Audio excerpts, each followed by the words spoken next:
তিরমিজি শরীফের 2305 নম্বর হাদিস।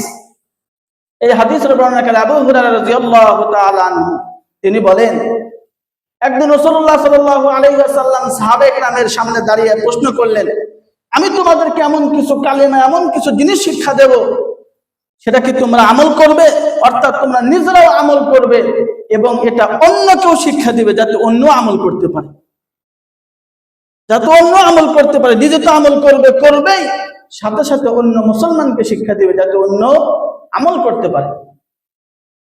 কেউ দাঁড়ায় না। ওই সময় আবু হুরায়রা রাদিয়াল্লাহু তাআলা আনহু তিনি দাঁড়ায় গেলেন। আন নবী হুরায়রা রাদিয়াল্লাহু তাআলা আনহু قال قال رسول الله صلى الله عليه وسلم আবু হুরায়রা রাদিয়াল্লাহু তাআলা আনহু সূত্রে বর্ণিত রাসূলুল্লাহ সাল্লাল্লাহু আলাইহি ওয়াসাল্লাম তিনি একবার সাহাবায়ে কেরামদের সামনে দাঁড়িয়ে বললেন, মান ইয়াখুযু আন্নি হাউলাইল কালিমাত, কি আছে এমন ব্যক্তি আমার কাছ থেকে কিছু কালিমা, কিছু শিক্ষা নেবে, কালিমা শিক্ষা নেবে, ফায়ামালু বিহিন্না আও ইউআল্লিমু মান ইয়ামালু বিহিন্না, এই কালিমাগুলো শেখার পরে নিজেও আমল করবে এবং অন্যকেও শিক্ষা দিবে, যাতে সেও আমল করতে পারে। ফাকাল আবু হুরায়রা কুনতু আনা ইয়া রাসূলুল্লাহ, হযরত আবু হুরায়রা রাদিয়াল্লাহু তাআলা আনহু তিনি দাঁড়িয়ে গেলেন, ইয়া রাসূলুল্লাহ, আমি আছি, আমি নিজেও আমল করব এবং অন্যকেও শিক্ষা দেব, যাতে অন্যও আমল করতে পারে। এরপরে রাসূলুল্লাহ সাল্লাল্লাহু আলাইহি ওয়াসাল্লাম হযরত আবু হুরায়রা রাদিয়াল্লাহু তাআলা আনহুর হাত ধরলেন, ওয়া'আদ্দা খামসান, এবং গুনে গুনে 5টা কালিমা শিক্ষা দিলেন, 5টা উপদেশ দিলেন। 1 নম্বর, ইত্তাকিল মাহারিম তাকুন আ'বুদান নাস, 1 নম্বর, তুমি হারাম জিনিস থেকে বেঁচে থাকো, তাহলে তুমি পৃথিবীর ভিতরে সবচেয়ে বড় আবেদ, তুমি। 1 নম্বর হারাম, ইত্তাকিল মাহারিম, হারাম জিনিস থেকে অর্থাৎ গুনাহ থেকে বেঁচে থাকো। যদি কেউ গুনাহ থেকে বেঁচে থাকতে পারে, এই ব্যক্তি হলো পৃথিবীর সবচেয়ে বড় আবেদ। গুনাহ থেকে বেঁচে থাকে আর চাইতে বড় চ্যালেঞ্জ পৃথিবীতে আর নেই। এখানে 1 নম্বর উপদেশ দিলেন, তুমি হারাম জিনিস থেকে, গুনাহ থেকে বেঁচে থাকো, তাহলে তুমি পৃথিবীর মধ্যে সবচেয়ে বড় আবেদ হয়ে যাবে। 2 নম্বর, ওয়াল আরদা বিমা কাসামাল্লাহু লাকা তাকুন আগনান নাস, 2 নম্বর, আল্লাহ পাক তোমাকে যেই সম্পত্তি দিয়েছে, যেই ধন দৌলত, টাকা পয়সা, অর্থ, ব্যাংক ব্যালেন্স, যা কিছু আল্লাহ পাক তোমাকে দিয়েছে, এটার উপরে তুমি সন্তুষ্টি থাকো। তাকুন আগনান নাস, তাহলে তুমি মানুষদের ভিতরে সবচেয়ে বেশি স্বয়ং সম্পূর্ণ হয়ে যাবে।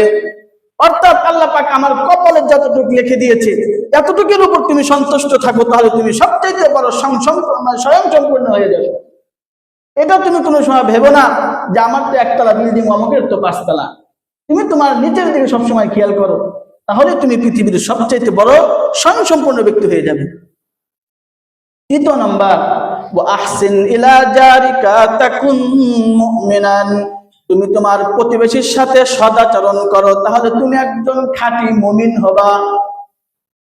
প্রতিবেশীর সাথে সদাচরণ, তাহলে একজন খাঁটি তুমি মুমিন হতে পারবা। 4 নম্বর, ওয়া আহিব্বা লিন-নাসি মা তুহিব্বু লিনাফসিক তাকুন মুসলিমান, তুমি তোমার জন্য যা পছন্দ করো, অন্যান্য মানুষদের জন্য তাই তুমি পছন্দ করো, তাহলে তুমি একজন খাঁটি মুসলিম হবা। অর্থাৎ নিজের জন্য যা পছন্দ করো, মানুষদের জন্য তাই পছন্দ করো, তাহলে তুমি একজন খাঁটি মুসলিম হবা।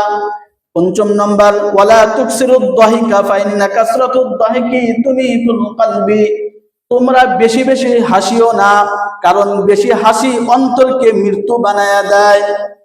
এই 5টা উপদেশ হযরত আবু হুরায়রা রাদিয়াল্লাহু তাআলা আনহুর হাত ধরে আল্লাহ রাসূল শিক্ষা দিলেন। 1 নম্বর, গুনাহ থেকে বেঁচে থাকো, তাহলে পৃথিবীর সবচেয়ে বড় আবেদ হয়ে যাবা।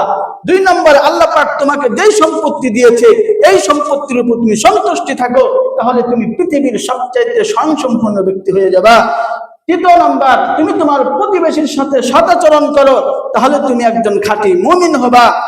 4 নম্বর, তুমি তোমার জন্য যা পছন্দ করো, অপর মুসলমানের জন্য তাই পছন্দ করো, তাহলে তুমি একজন খাঁটি মুসলমান হবা। 5 নম্বর, বেশি হাসিও না, কারণ বেশি হাসি অন্তরকে মৃত্যু বানায় দেয়। এই এই 5টা উপদেশ হযরত আবু হুরায়রা রাদিয়াল্লাহু তাআলা আনহুকে রাসূলুল্লাহ সাল্লাল্লাহু আলাইহি ওয়াসাল্লাম হাত ধরে শিক্ষা দিলেন এবং বললেন তুমি আমল করবে এবং অন্য মুসলমানকেও শিক্ষা দেবে যাতে তারাও আমল করতে পারে। এর ভিতরে 1 নম্বর পাইলাম গুনাহ থেকে বেঁচে থাকা।